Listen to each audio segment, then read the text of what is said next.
Welcome back, everyone. Today I am sharing with you one of my favorite recipes, banana bread. This is my meme's recipe and it is super easy to put together. And as always, I will have the entire recipe listed in the description box below.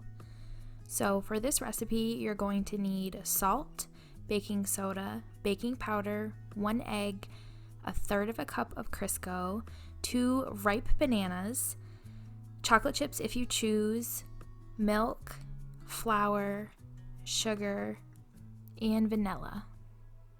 And that is it. This is a great way to use up bananas that are on their way out. So to bake this, you can use 2 loaf pans, you can use a bundt pan, or you can use a mini muffin tin or a regular muffin tin, and then you just need some vegetable oil to grease your pan.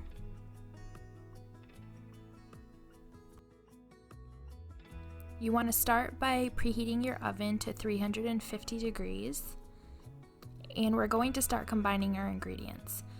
One of the reasons I love this recipe so much, it is a 1 bowl recipe. You mix everything together and it comes out beautifully. So I like to start with the Crisco and I like to put that into my mixer and give it a couple mixes just to break it up.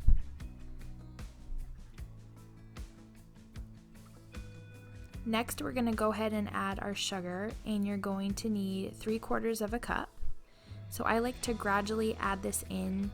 The mixer will incorporate some air and this just gets nice and fluffy.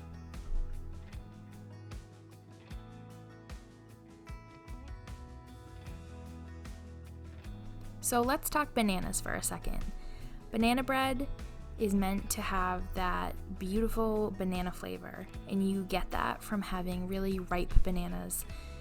I would not recommend using bananas on the greener side. You just don't get the same flavor. You want to use bananas that have turned brown and you would probably not eat on their own. That is the best type of banana to use for banana bread, in my opinion. So we're going to mix this up, and I let the mixer do all the work and combine this. And I added an egg here, so I'm just combining these wet ingredients. And then at this point, I like to scrape my paddle attachment and then the sides of my bowl just to make sure all that sugar and banana and Crisco are incorporated really well.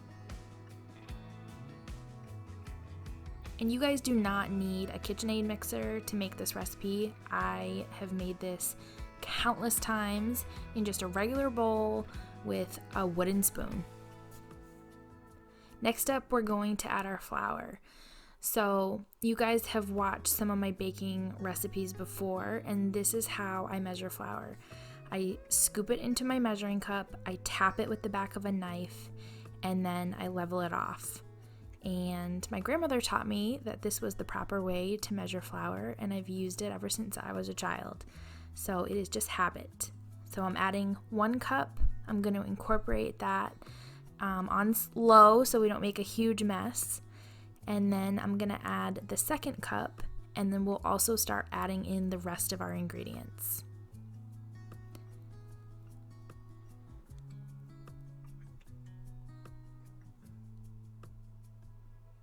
So I started to combine the 2nd cup of flour, and it is dry. So this is where you want to start adding in your milk.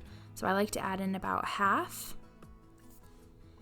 turn my mixer on, and then I'm going to add the rest of my ingredients. So my baking soda, which we're going to use 1/2 teaspoon.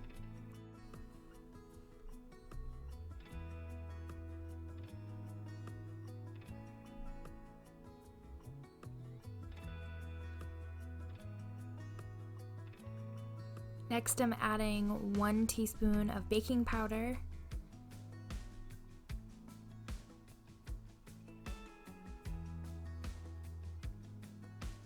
And then 1 teaspoon of salt.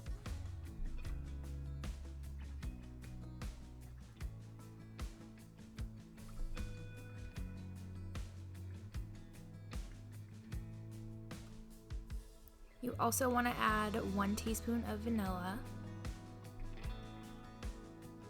and then the rest of your milk.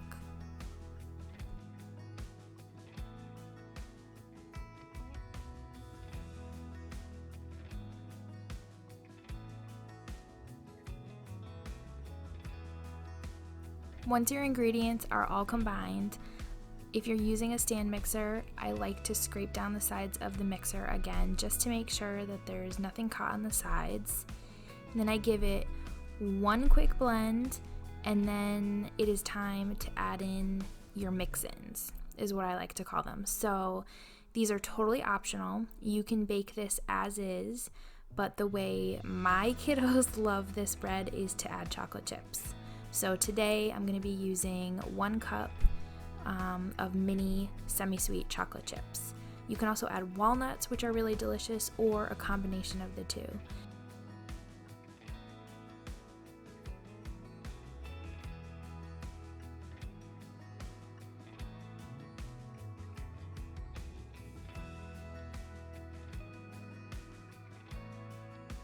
Then you just want to fold in your chocolate chips or your nuts or whatever you're adding into your batter, and you are ready to pour this into your prepared baking pans.